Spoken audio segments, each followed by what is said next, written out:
Hello everyone, this is Ron from High Tech Legion. HTPCs are typically thought of as low noise, low power, and low heat systems that are designed just to primarily play back videos and multimedia on your living room. But of course there are those DIY builders out there that are crazy enough to think of something more with a better graphical horsepower because they want to play in their living room. They want to play the latest games, such as Far Cry 3 and Crysis 3, without sacrificing the graphics to the console level. If that's the case, then I might as well buy a console. But of course, I don't want to give that up. I still want to play PC games with eye candy cranked up. Of course, that's a problem because that means I need something with better cooling. I need something that has low noise so it doesn't interrupt in the living room. And PowerColor, of course, comes up every time there is a new generation of video cards. They come up with their SCS3 versions of their video card, which is very ambitious passive cooling solutions. And in this generation, they have the SCS3 7850. This is a 130 watt TDP video card, 7850, 1 gigabyte. So it is quite surprising that there is a passive solution out there. That's just this one. For that, this is actually the only one in the market currently for the 7850, and it's not technically completely passive because according to the box here that it does require ambient cooling in your system, but does not have a fan blowing on top of it, but it just needs the ambient airflow inside a case. So let's check it out, see what you can find in the box, and also see how well it performs.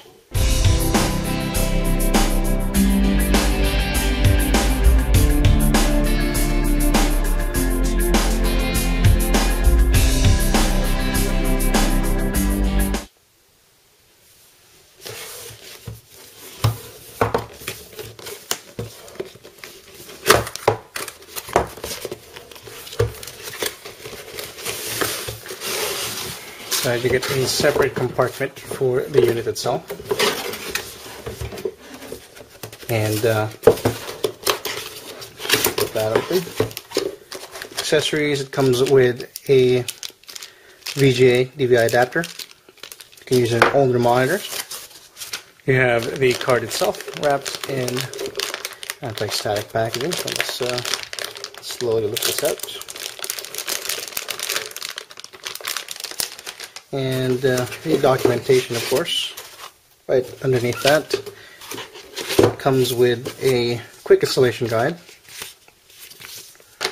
and the driver disc.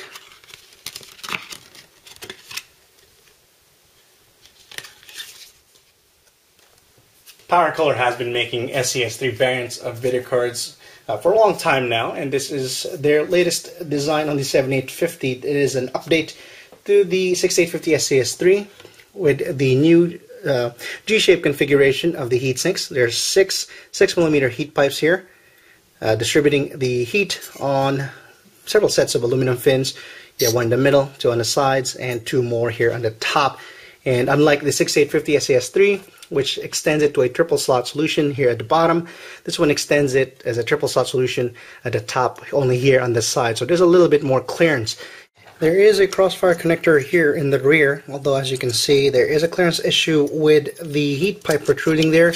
You will not be able to plug in the head of your crossfire connector unless you remove the heatsink first. Plug in a crossfire connector, leave it hanging there, and then attach the heatsink once again. That is the only way I can see here where you will be able to plug in your crossfire connector. Another little bit of clearance issue here with the power connector. There are some power supplies which will not be able to be plugged here without the use of an extender. I had tried my Cooler Master V1000 and I had to kind of prop it up to that, so I didn't want to do that, so I had to use an extender.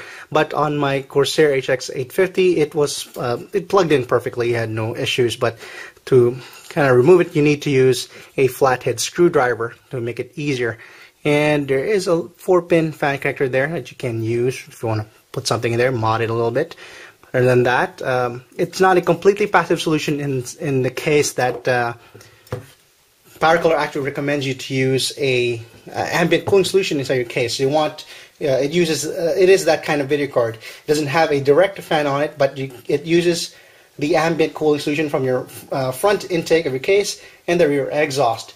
All right, with the heatsink removed, you can clearly see the layout now, and it's for the most part a standard layout for a 7850. He has the same 4+1+1 phase design but they used different components. You have what PowerColor calls a gold power kit. And I see there you have solid capacitors for all the capacitors, and you also get Hynix memory chips. They're very good memory chips for overclocking, although unfortunately they don't have any heatsink on top of them, so I don't necessarily recommend it, especially when the temperature is already pretty hot with the passive solution. But of course, it's completely up to you. You can add an aftermarket heatsink on top of those if you want to overclock them further.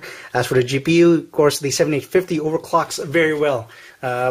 Catalyst control center limitation from 860 will be 1050 megahertz for the 7850 core, which is perfectly good enough. But if you want to push it further, let me check if you can add more voltage here. Let's see the voltage regulator.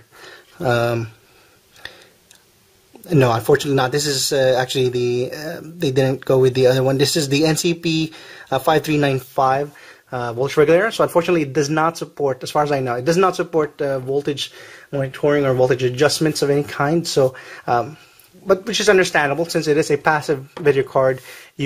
Overclocking it further will kind of exacerbate the heat further, and of course not recommended. Well, there is also no heatsink in the VRM because they want the ambient temperature to get in there without any obstructions, because the fan is not blowing directly down to the PCB. But other than that, of course, overclock at your own risk.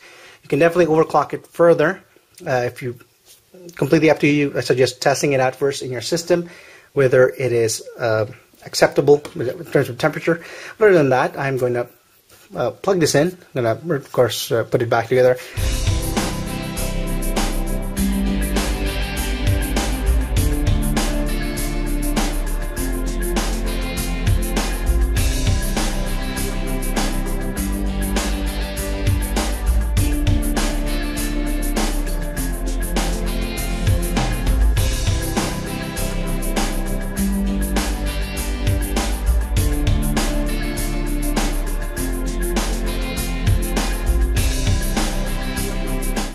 Alright, there you have it. As you can see, it does perform as well as a regular 7850 1GB, and also overclocks very well like a typical 7850 1GB.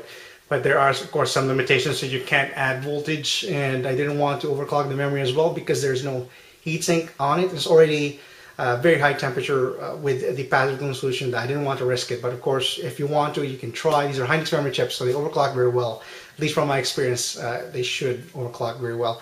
And I still was able to reach the maximum 1050 megahertz set in the catalyst control center. We just that overclock. That's huge from 860 megahertz. Definitely is worth it if you have the setup to run it passively with that. In that case, of course, not completely passive. As you saw, the temperature reached 102 degrees with just the exhaust pulling the air out. But you need something that still blows in the intake to kind of take advantage of the excellent cooling solution of the SCS3.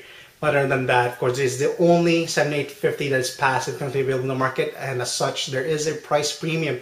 Unfortunately, the price premium is quite high. I checked Newegg and it was $239, and at that price point, it is only $10 shy from a 79 for the next AMD card. And even the GTX 660 is $200 right now. So right now, what's the 159 for a 1GB 7850? So that is quite a disparity. It's $80 disparity in terms of price. So it's really hard. I really want to recommend this for those who want a fan cooling solution, but the price is so high. I expect it to drop down, of course, the further it goes along, but that might not be the case because 7850s are being 7850 1 gigs are being phased out. So definitely, if you just want performance strictly, I will not be able to recommend it for that. But if you want something that is passive, it is the only 7850 passive solution out there, video card out there. So it does have that leg up and does demand a premium. But compared to the previous SCS3 6850s, I don't recall the premium being that high. It was $30, $40 more than the regular 6850 last time. But this SCS3 7850 is quite a huge jump between the regular 7850 1 gig and the SCS3 7850 1 gig. So I'm going to give it a silver award from High Tech Legion. I would have given it, if the price was around just under $200, or I would have given it Editor's Choice for just its uniqueness, its scores in those points, and it was overclockability. Other than that, give it a silver award for its value effort in, of course, unique design and unique product and the fact that it performs very well. Other than that, of course, this is Ron, High Tech Legion, signing out. And forgot, we have a tagline. Now, if you haven't seen it here, you haven't seen it anywhere. We're over 1,000 videos. That's quite possibly true. Except for that Two Girls, One Cup video. Definitely you haven't seen it here. Well, anyway, well, it's Ron, once again, signing out.